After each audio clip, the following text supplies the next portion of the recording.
구약 말기에 일어난 선지자들, 예언한 그 예언자들을 두고 말합니다.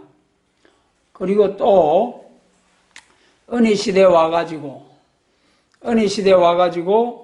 성령의 은사를 받아가지고 예언하는 그러한 은혜 시대의 예언자, 선지자도 있습니다. 그 다음에 이제 예수님 재림하실 때에 예언의 말씀을 예언하는 선지자, 이 선지자는 다시 예언하는 선지자죠. 그러니까 로마서 12장, 은혜 시대에 로마서 12장이나 고린도전서 12장에 은사, 성령의 은사로서 예언하는 그런 예언과 계시록 10장 7절에 선지자들에게 전하신 복음, 이것을 다시 예언하는 선지자 사이에는 엄청난 차이가 있습니다. 이 차이점을 분별하지 못하고 같은 선지자로 보고 한다면은 중요한 주의 재림을 놓칠 수가 있는 거죠. 예수님이 재림하시기 전에는 재림에 대해서 다소 잘못된 말씀을 증거한다 할지라도 재림의 시기가 아니기 때문에 이단 설은 될 수 있을진저 이단이 되어서 멸망하지는 않습니다. 그렇지 않습니까? 칼빈의 종교개혁자 칼빈의 기독교 강요에 보면은 무천년설을 말씀하죠. 거기에 많은 교회가 천년왕국이 없다. 그리고 지금도 믿고 내려오고 많은 교회가 그렇게 믿는 교회도 있습니다만은 지금은 이제 천년왕국을 믿는 교회들이 점차 늘어나는 추세라고 생각을 하고 있습니다. 실상은 천년왕국은 땅에서 이루어지는 역사요, 마귀를 잡아 가두어 버리고 마귀 없는 천년왕국. 물론 천년왕국에 대해서 여러 설이 있습니다만은 성경 계시록이 말씀하시는 천년왕국은 마귀가 없어진 가운데 1000년 동안 그리스도로 더불어 부활성도와 변화성도가 왕노릇하는 천년왕국. 그리고 천년이 차고 난 후에는 곡과 마곡의 심판이 있고 그 다음에 이제 처음 하늘과 처음 땅이 없어지고 둘째 하늘, 새 하늘과 처음 하늘과 처음 땅이 없어지고 새 하늘과 새 땅, 영원한 천국이 임한다는 둘째 부활이 있고, 그리고 계시록 20장 1절로 3절은 마귀 사단의 세력을 잡아서 1000년 동안 결박하는 일이요. 4절로 6절은 계시록 20장 4절로 6절은 그리스도로 더불어 부활성도와 변화성도가 1000년 동안 왕노릇하는 것이요. 그 왕노릇하는 것은 계시록 5장 10절에서 땅에서 왕노릇하리로다. 또 11장 15절에서 세상 나라가 우리 주와 그 그리스도의 나라가 되어, 이 말씀과 같이 이 땅에서 세상이 새롭게 되어 에덴 동산이 회복된 영광스러운 천년 왕국, 천년 안식 시대가 이루어지는 거죠. 그 다음 이제 계시록 20장 7절로 10절 말씀은 천년이 참에 곡과 마곡의 심판이 있고 마귀를 잠깐 놓아가지고 천년 왕국 동안에 생육 번성 충만케 된 모든 사람들에게 한번 시험을 거치게 하는 거예요. 마치 흙에서 난 아담과 하와에게 하나님의 말씀으로 한번 시험을 치고 난 후에 순종할 때에 생명과를 먹게 하신 것처럼 천년 안식 시대, 천년 왕국에서 태어난 모든 심령들은 한 번도 마귀가 잡아 가두어져 버린 상태이기 때문에 한 번도 마귀 사단의 시험을 받지 않았습니다. 그래서 한 번 시험을 거쳐서 이제 생명과를 먹을 수 있도록 이제 무궁 안식 시대 가기 위해서 한번 천년이 찬 후에 곡과 마곡을 심판하는 역사가 있고요. 그 다음에는 이제 20장 11절에서 처음 하늘과 처음 땅이 없어지고 땅과 바다도 다 죽은 자들을 내어놓는 둘째 부활이 있고, 그 다음에 계시록 21장에 영원한 천국이 도래한다는 것이 계시록 예언의 말씀입니다. 그래서 이러한 계시록의 말씀, 예수님의 재림하실 때 천년왕국, 천년안식시대, 예수님 재림하심으로 이루어지는 천년안식시대죠. 이 앞으로 나타날 재림과 심판과 새시대를 증거할 사명자들이 다시 예언할 사명자, 선지자, 마지막 선지의 사명을 해야 할 사명자들이 되는 것이죠. 그 다음에 이제 은혜 시대에도 은사 예언으로서 선지자로서 이제 예언을 하는 자들이 있습니다. 사도행전을 통해서 볼 때 기근이 든다고 예언할 때 기근이 들었고, 13장, 사도행전 13장에서 안수를 받고 파송을 받아가지고 제일 먼저 딱 전도하는데, 구브로에서 전도를 하는데 총독이 전도를 받아가지고 아멘 하려고 하는데 바에스로 하는 그 이제 박수우가 바울을 대적하고 믿지 못하도록 선동을 하는 거예요. 그때 바울이 내가 소경이 될 것이라 그렇게 쳐서 예언할 때 그 자리에서 바로 소경이 되었습니다. 이러한 은혜 시대의 은사를 받아가지고 또 바울이 배 타고 유럽으로 건너갈 때 너희가 풍랑을 만날 것이다.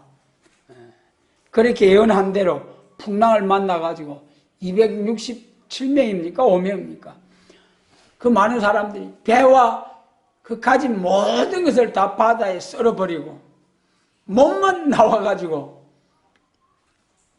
살아남았지 않습니까? 이와 같이 그런 것 또한 예언이 되겠습니다만은, 그래서 예언에는 반드시 은사 예언과 선지자들에게 전하신 예언이 있다.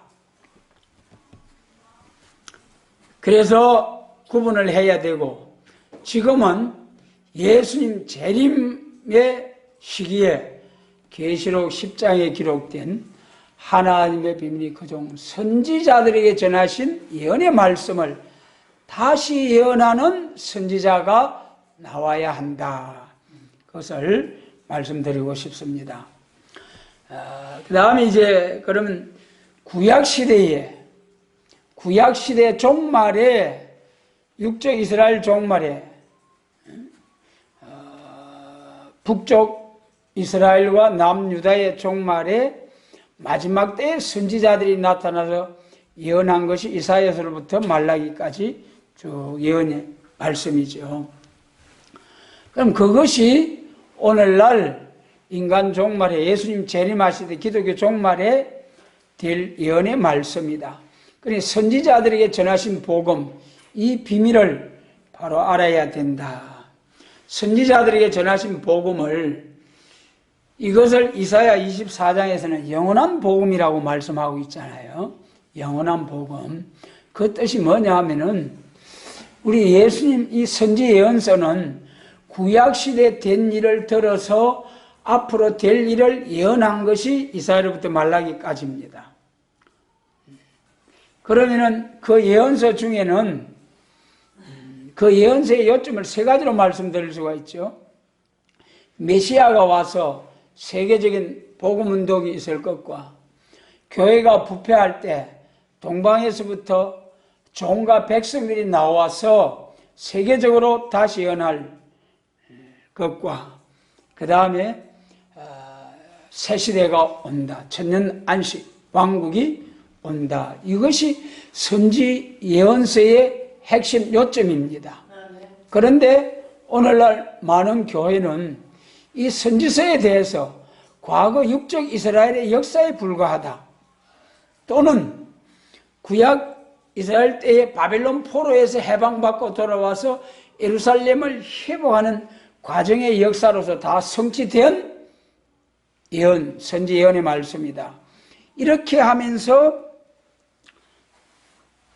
선지 예언서에 대해서 별로 관심을 갖지 않는 것이 대부분의 교회의 오늘의 모습입니다.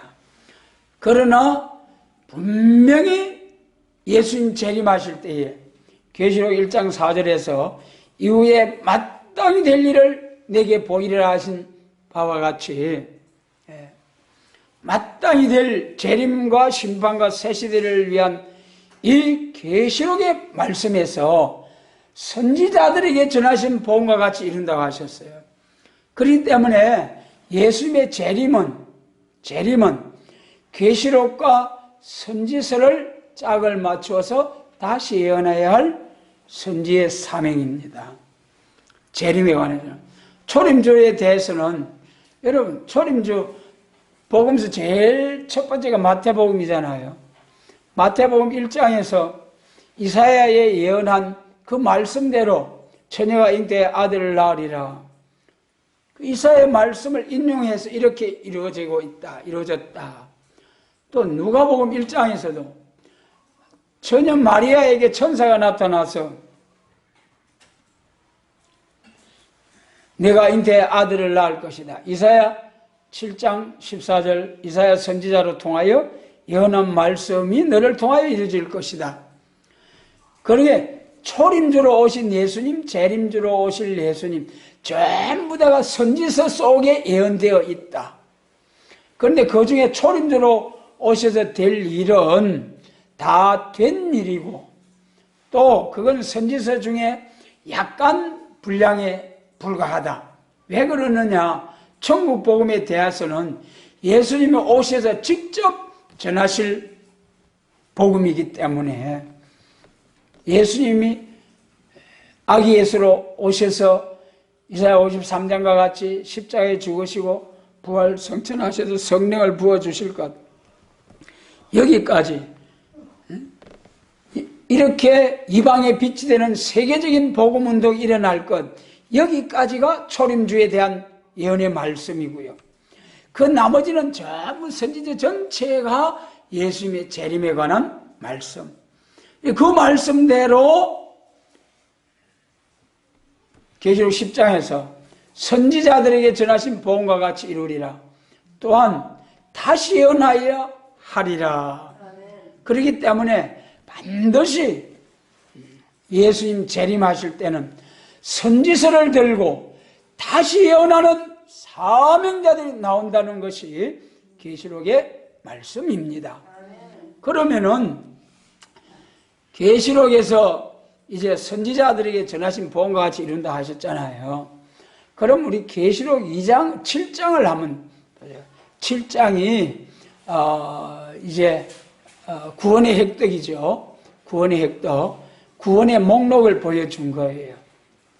예수님 재림하실 때 영육 구원받을 사람들이 14만 4천 변화 성도와 또 그들의 전도를 받고 나오는 셀 수 없는 큰 무리, 어린 양의 피에 옷을 씻어 희귀한 큰 무리가 나올 것을, 구원받을 자들의 두 가지 노선을 말씀해 주신 것이 계시록 7장입니다. 그래서 그 계시록 7장에서 재림시에 구원받게 될 과정을 말씀하시면서 계시록 7장 1절에서 땅과 바다가 피해를 당할 수 없는 이런 무력 준비가 완비되고, 그래서 인간들이 만들어 놓은 그 무기에 의해서 이제 인류 자멸이 될 수밖에 없는 이러한 무서운 전쟁 무기의 위력 앞에 그러한 인류 종말을 면하기 위해서 협상하자 하고 바람집을 붙잡는, 협상하자 하고 전쟁에 환란의 바람이 일어나지 못하도록 붙잡는 협상시대가 온다.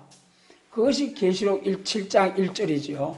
그러한 때에 오늘의 세계 모습이 오늘날 우리 동북아시아 북한을 앞에 놓고 세계가 유엔이 다 일어나서 이 북한의 핵무기를 제거하기 위해서 노력하지 않습니까? 또 북한은 빼앗기지 아니하려고 애를 쓰고 그러다 보니까 협상하자. 지금 미국과 북한이 두 번째 만나고 또 세 번째 만나려고 하지 않습니까? 이것이 전부 다 계시록 7장 1절의 상황이 도래했다는 것입니다. 그러한 때에 계시록 7장 2절에서 해돋는 곳에서 하나님의 살아계신 하나님의 인을 들고 나와서 인치는 역사가 있다. 그래서 그러니까 하나님의 인의 역사, 이것은 권세의 인이고 철저한 권세의 역사고 배나 성천의 역사예요. 세계 통일, 재림과 심판과 그리스도 왕국 건설을 위한 하나님이 인치심을 받은 말씀이다. 그 말씀이죠. 그래도 분명히 계시록 7장에서 마지막 때에 구원을 선포할 자들은 땅과 바다가 피해를 일시간의 피해를 당할 수밖에 없는 무력 준비가 완비되고 이것을 막기 위해서 세계적인 핵전쟁을 인류 파멸의 마지막 전쟁을 막기 위해서 협상 평화의 사신들이 부지런히 왕래하는 그러한 시대에 해돋는 곳에서 하나님의 인치는 역사가 나온다. 그렇게 말씀하셨어요.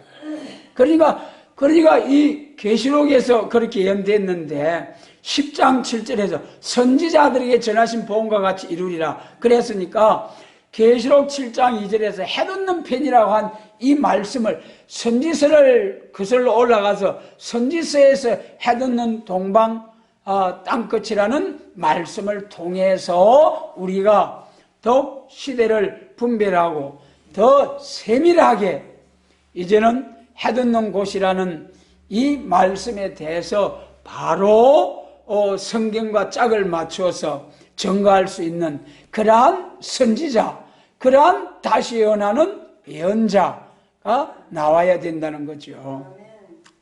그러면은 이 계시록에서는 해돋는 편이라고 했습니다만은 이사야서 가면은 여러 군데 다니엘서도 말씀하셨습니다만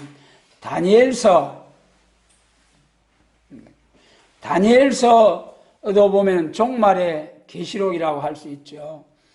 그래서 마태복음 예수님께서도 마태복음 24장 14절에 쭉 종말의 징조를 말하고 그때는 다니엘서를 읽을진저 그렇게 했어요.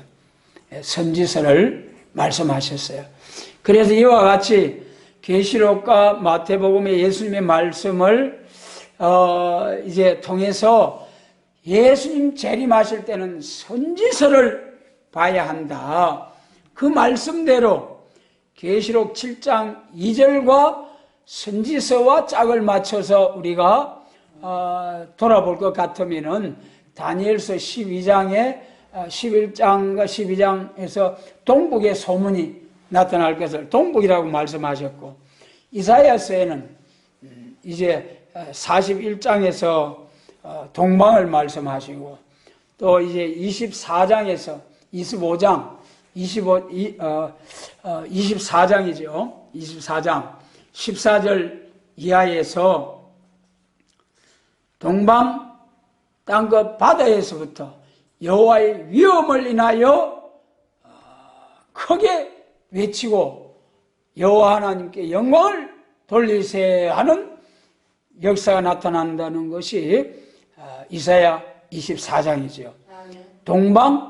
동방에서부터 여호와의 위엄을 인하여 위엄이 심판의 복음이죠. 여러분 오늘날까지는 사랑과 용서와 화평의 복음을 전해왔지만은 이제 예수님 재림하실 때는 해돋는 동방 땅끝에서부터 여호와의 위엄을 인하여 땅과 바다를 밟고 사자같이 외친다는 계시록 10장의 말씀처럼 여호와의 위엄을 인하여 세계적으로 다시 외치는 역사가 이사야 24장에서 예언되어 있죠.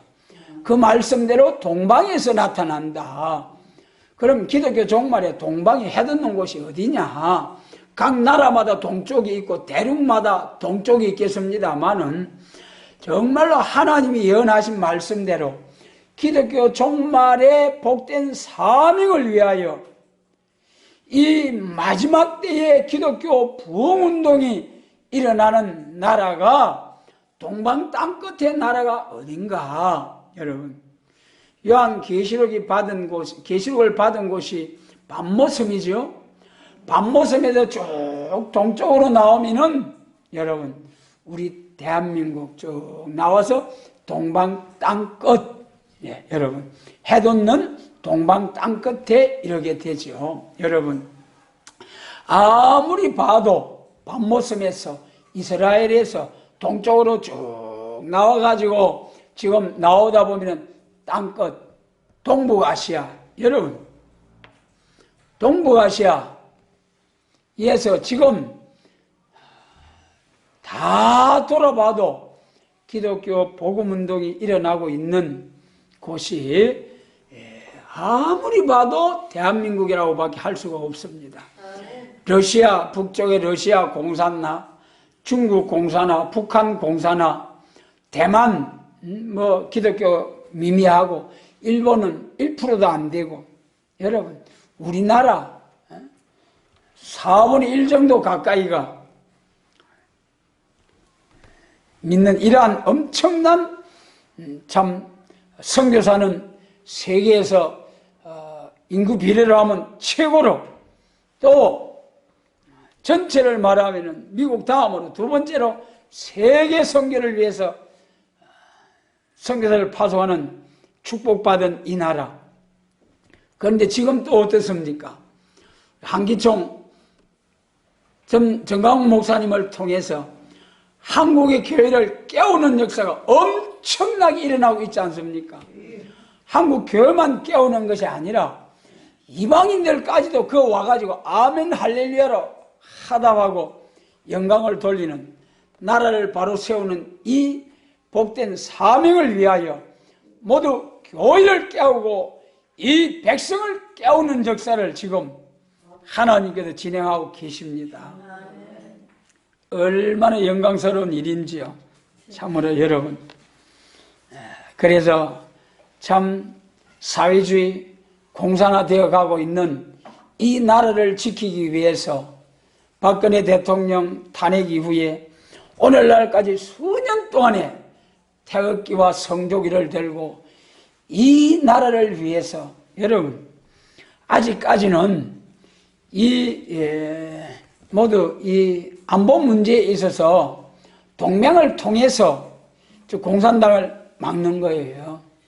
일본이나 독일 같은 이런 참으로 선진국가에서도 미국과 동맹관계를 통해서 이 많은 미군이 주둔하고 그러고 있습니다. 그런데 우리나라에서는 모두 미군 철수, 지소미아 파괴, 이제 자주 국방 이러면서 거꾸로 가고 있는 오늘의 이 모습입니다. 물론 자주라는 말이 좋습니다만은 오늘날 세계가 독립국가로서 살아갈 수 없는 그런 오늘의 세계 아닙니까? 그래서 동맹관계를 통해서 국방을 튼튼히 하고 북방 공산당과 싸워야 할 이러한 이 강대국 틈 사이에 있는 대한민국, 마치 육적 이스라엘을 중심해서 아수르, 바빌론, 남방 유다, 그 다음에 이제 헬라 뭐 쭉 이렇게 나오면서 강대국 사이에서 짓밟힘을 당한 육적 이스라엘 유다와 같이 이 대한민국이 강대국 틈바구니 속에서 엄청난 시련 가운데서 오늘날까지 내려왔습니다. 그런데 하나님께서 구약시대는 육적 이스라엘 사명국가로, 신약시대에 와가지고는 대한민국을 사명국가로 쓰시기 위한 놀라운 하나님의 정하신 뜻이 있으신 거예요. 그래서 많은 여러 가지 닮은 그런 이스라엘과 한국과의 대한민국과 여러 가지 닮은 습관들이 많이 있다고들 합니다. 그래서 이 선지자로서 참된 우리 이 전 목사님께서 한국 교회를 깨우고 한국 백성을 깨워서 이 나라를 자유민주주의 이제 시장 경제의 그 자본주의 국가를 지키기 위해서 정말 북한과 같이 3대 세습 엉터리 공산 왕조 국가에 의해서 이 나라가 짓밟힘을 당하지 않도록 하기 위해서 애쓰는 이런 모습들이 얼마나 여러분 귀한지요.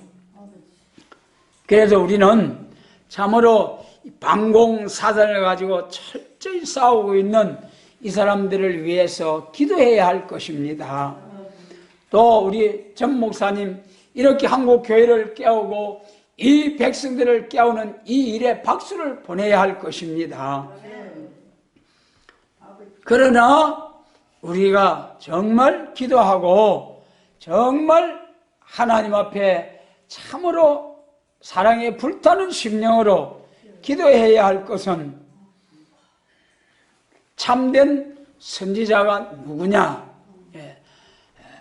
계시록 10장에 다시 예언해야 할 선지자가 누구냐?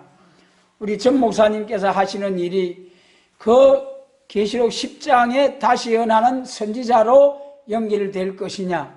그종 선지자들에게 전하신 복음과 같이 이루리라 하는 예수님의 재림하실 때의 선지자들에게 전하신 세일의 역사로 새하늘과 새 땅, 새 시대 주시는 세일의 역사로 하나가 되는 데까지 연결이 될 것이냐?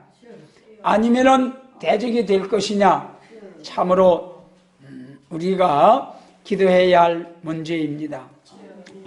우리 예수님의 알파와 오메가 초림주로 오실 때에 우리 주님께서 초림주로 오실 때에 율법 시대에서 은혜 시대로 이제 발전할 때에 그때 예루살렘 유대교회 지도자 마태복음 2장에서 동방박사들이 헤롯 왕에게 가서 왕으로 나신 이가 어디 계시뇨? 그리 물을 때 그 제사장이 뭐라고 했습니까? 마태복음 2장 4절입니까? 헤롯 왕이 유대인의 왕이 어디서 나느뇨?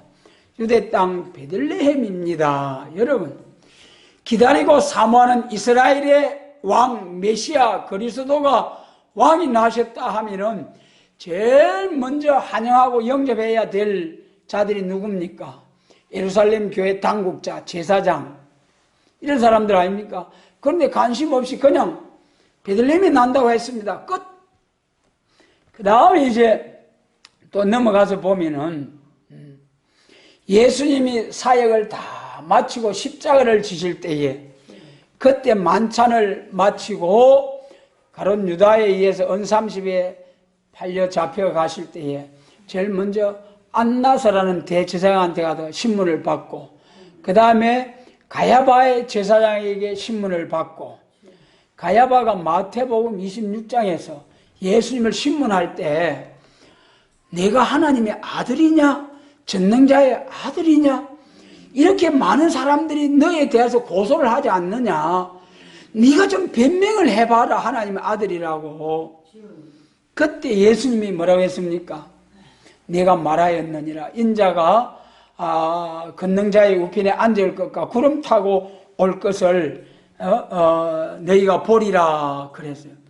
그러니까 가야바 대제사장이 막 옷을 찢고 악을 바라면서 이제 더 무슨 정인이 필요하뇨? 바로 사형이다. 그래가지고 빌라도 총독에게 바로 보내버렸어요. 그래서 그 메시아 이스라엘 회복을 위한 메시아 그리스도를 기다리고 사모하던 예루살렘 교회 제사장과 유대인들이었습니다만은 막상 그리스도가 메시아가 오셨을 때에 영접하지 못하고 오히려 십자가에 내추는 일에 앞장섰습니다. 제사장들이. 여러분 그리고 저 보잘것없는 갈릴리 어부들, 세금쟁이들, 이런 사람들이 세례 요한의 증거를 듣고 아멘 할렐루야 예수님을 따라다니다가 은혜 시대에 선구적인 참으로 사명자들이 되었지요. 그래서 이런 것을 볼 때에 참 선지자, 참 제사장, 이 시대적인 때를 따라 양식을 나누는 선지자, 제사장의 사명을 잘 감당할 수 있는 일이 너무나 귀하다. 여러분, 우리 에레미야 28장을 찾겠습니다. 에레미야 28장. 이 참 선지자와 거짓 선지자, 우리가 구분을 잘 해야 되겠죠. 에레미야 21장 1절로 4절을 같이 읽겠습니다. 1절로 4절을 같이 읽겠습니다. 28장 1절로 4절입니다. 이 해에 유다 왕 시드기야의 즉위한 지 오래지 않은 해 곧 4년 5월에 유다 기본 아수르 아들 선지자 하나냐가 여호와의 집에서 제사장들과 모든 백성들 앞에서 내게 말하여 가로되 만군의 여호와 이스라엘 하나님이 이같이 말씀하여 가라사대 내가 바벨론 왕 멍에를 꺾었느니라. 내가 바벨론 왕 느부갓네살의 이곳에서 바빌론으로 옮겨간 여호와의 집 모든 기구를 2해가 차기 전에 다시 이곳으로 가져오게 하겠고 내가 또 유다 왕 여호야김의 아들 여고냐와 바빌론으로 간 유다와 모든 포로들을 다시 이곳으로 돌아오게 하리니 이는 내가 바빌론 왕의 멍에를 꺾을 것임이니라 여호와의 말이니라 하셨다 하느니라. 아멘. 여기 이제 바빌론 포로를 앞에 놓고 시드기야 왕 때에 바빌론 포로대 갔죠. 여러분, 이 문제 중요합니다. 자세히 들으시기 바랍니다. 시드기야가 유다 왕 마지막 왕이죠. 여기 시드기야 왕 4년에 하나냐라고 하는 거짓 선지가 나온 거죠. 시드기야 왕 11년에 완전히 예루살렘 교회가 소화되고 시드기야 왕은 죽고 백성들은 포로되어 가고 죽임을 당하고 항폐화되고 예루살렘이 항폐되고 말았습니다. 그런 예루살렘의 멸망에 이제 7년을 앞두고 하나냐라는 거짓 선지가 나와가지고 예레미야를 향하여 시드기야 왕에게 2년 만에 하나님이 바벨론 왕의 멍에를 확 꺾어버리겠다. 하나님께서 꺾어버리겠다고 말씀하셨다. 2년 후에 바로 하나님께서 해방을 주어서 돌아오게 하겠다. 그러셨어요. 속히 돌아온다는 거죠. 그러나 하나님은 벌써 예레미야 25장과 29장에서 뭐라고 했습니까? 70년이 차야 해방받고 돌아온다 그런 거예요. 참선지 예레미야를 통해서. 그런데 거짓 선지 하나냐는 금방 돌아온다. 2년 내에 돌아온다. 그때 하나님의 말씀이 예레미야에게 나타납니다. 7절로 8절 같이 읽습니다. 7절로 8절. 그러나 너는 이제 내가 내 귀와 모든 백성의 귀에 이르는 이 말을 들으라. 나와 너 이전 선지자들이 자고로 여러 나라와 큰 국가들에 대하여 전쟁과 재앙과 연병을 예언하였느니라. 9절. 평화를 예언하는 선지자는 그 예언자의 말이 응한 후에야 그는 진실로 여호와의 보내신 선지자로 알게 되리라. 아멘. 그래 이제 2년 후에 해방을 해방하고 돌아와서 바빌론을 멸망시켜버리겠다. 하나님가 그리 예언을 했어요. 하나님은 참선지 예레미야를 통해서 하나님은 참 선지 에레미야를 통해서 다시 말씀이 임해가지고 너는 이전 선지자들이 자고로 여러 나라와 큰 국가들에 대하여 전쟁과 재앙과 연병을 예언하였느니라. 이사야로부터 쭉 선지자들이 예언을 했죠. 이사야 66장까지 있는데 제목이 하나님의 큰 구원이죠. 영육 구원과 심판과 새시대. 거기서 말할 때에 분명히 선지자들을 통해서 이 북방 환란이 있고 거기서 남은 자들을 통하여 북방을 이스라엘의 부패를 하나님께서 책망하기 위해서 북방 아수르와 바벨론을 구약시대에 들어 쓴 것처럼 영적 이스라엘 종말에도 부패한 이스라엘을 책망하기 위해서 북방 짐승정권 계시록 13장과 같은 공산당을 들어서고 짐승정권을 들어서고 그 다음에 또한 구약시대의 바벨론을 들어서 유다가 망했습니다. 유다는 아수르에 의해서 망하지 않았습니다. 북이스라엘은 북열지파 이스라엘은 아수르에 의해서 망했어요. 오늘 마치 우리 북한은 공산당에 의해서 망한 것처럼 구약시대의 북이스라엘은 아수르에 의해 망했습니다. 그래서 남유다는 아수르가 침략해 왔다가 이사야 37장에 하룻밤에 하나님 한 천사를 보내어 아수르 대군을 확 썰어 시체를 만들어버리고 그리고 하나님 영광을 드러내고 오히려 유다는 살아남았습니다. 그런데 유다가 그렇게 엄청난 피해를 당하고 예루살렘 성전이 소화되고 완전히 바벨론 포로 되어가도 70년 동안 안식년을 누린 것 같이 그렇게 폐허가 된 것은 바벨론에 의해서 망한 것입니다. 그 바벨론은 계시록 13장에 새끼 양같이 두 뿔이 있고 용처럼 말하는 거짓 선지, 계시록 7장에서는 청황색 말이요 9장에서는 해와 공기를 어둡게 하는 묘의 흑암.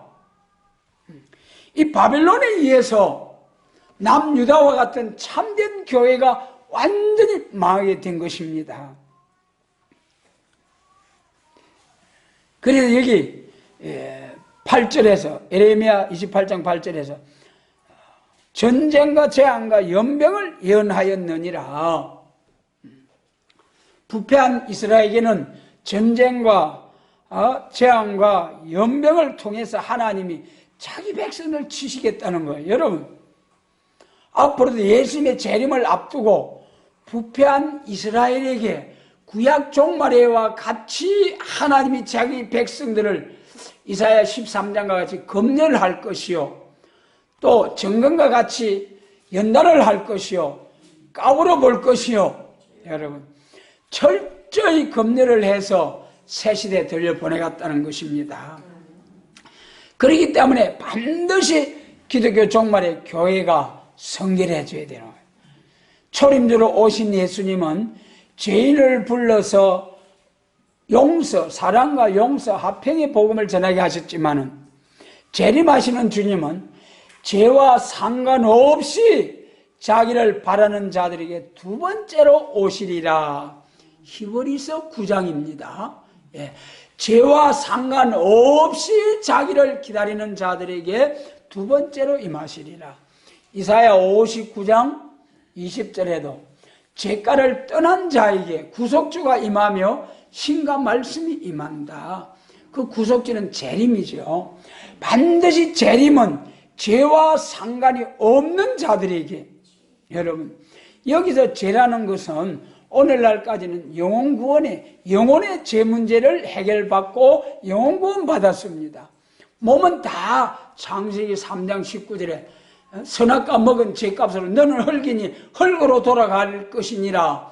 창세기 3장 19절에 흙으로 돌아가는 게 뭡니까? 영입니까? 육체입니까? 육체가 흙으로 돌아가는 게 원죄.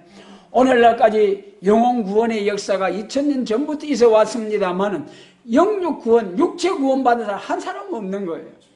여러분, 영육 구원, 육체가 어찌 안 죽노? 마태복음 24장에서 그 환난 날을 이제 감하지 아니하면 육체가 구원을 받지 못한다. 환난을 감하게 해서 육체 구원을 주신다는 거예요. 요한복음 11장에서도 나사로의 무덤을 향해서 변론할 때, 마르다와 변론할 때, 나를 믿는 자는 죽어도 살겠고 살아서 나를 믿는 자는 영원히 죽지 아니하리라. 믿느냐? 영원히 죽지 아니하는 길이 있다니까는요.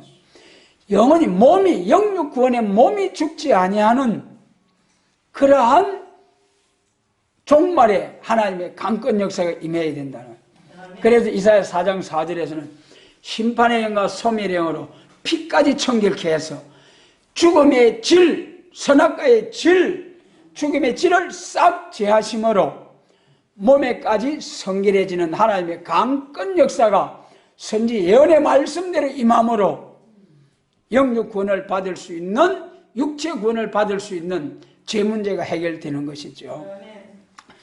그래서 여기 반드시 예수님 재림하실 때는 큰 전쟁과 세계적인, 그래서 정무후무한 환란, 개국 이래로 없던 환란, 창세 이래로 없던 환란이라고 복음서와 다니엘서에 말씀하셨잖아요. 그래서 이제는 우리 교회가 환란과 재림과 심판을 선포해야 되는 거예요. 세계적으로 환란이 오고 하나님이 진노하셔서 부패한 이스라엘을 치고 저 북방 공산당 짐승 정권을 심판해버리고 참된 평화왕국 주신다. 이것을 선포해야 되는 거죠. 그런데 아쉽게도 우리 전 목사님께서 큰일을 하십니다마는 이 세일을 인정을 하느냐 말이에요. 하나님이 정하신 때에 하나님께서 역사하시려고 동방땅끝 여호와의 산에서 신과 말씀이 생소한 입술과 다른 방언으로 나타났는데 40년, 50년의 세월이 됐잖아요.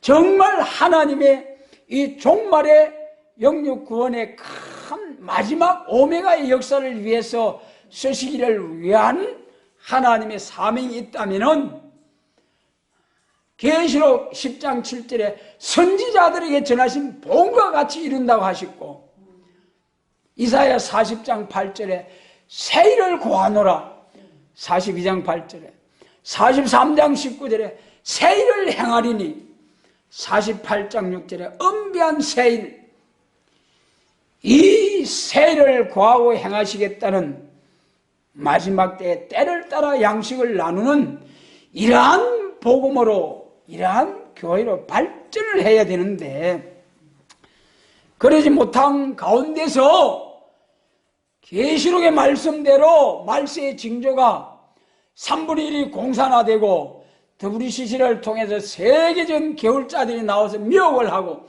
평화의 사신들이 부지런히 청왕생활 협상주의가 나와서 계시록의 말씀대로 세계를 부지런히 왕래하고 있는 이때 이런 징조들이 나타났지만은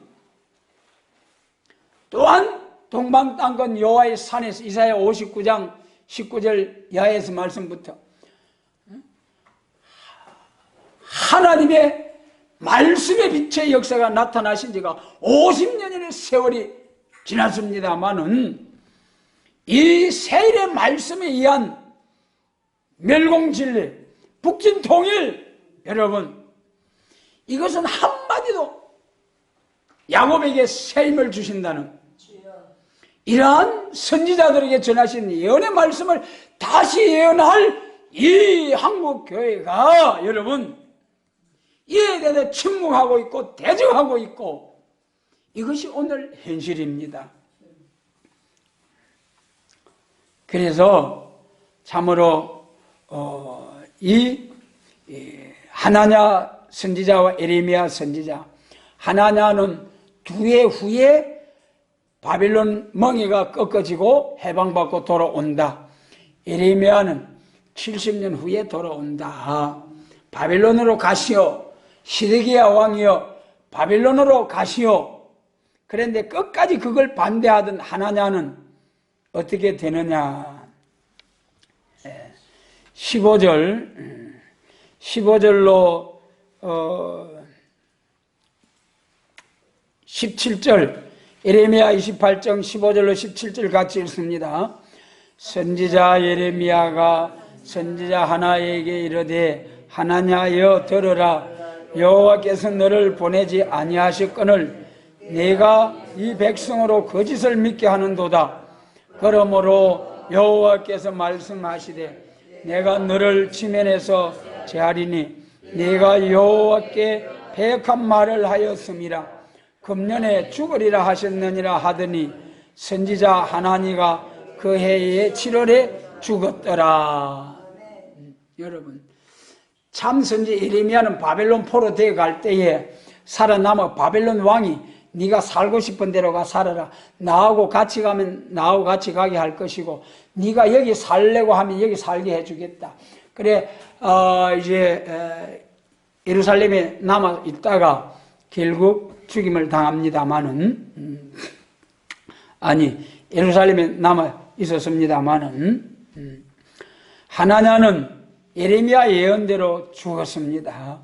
오늘날 이 우리 한국 교회가 정말 참 선지자로서 그래 전 목사님께서 사도의 사명 초림주로 오신 예수님 된 일을 증거하는 일만 증거하면은 큰 일을 하고 큰 복이 될 텐데 만에 하나라도 선지의 사명을 건드려 가지고 재림에 관해서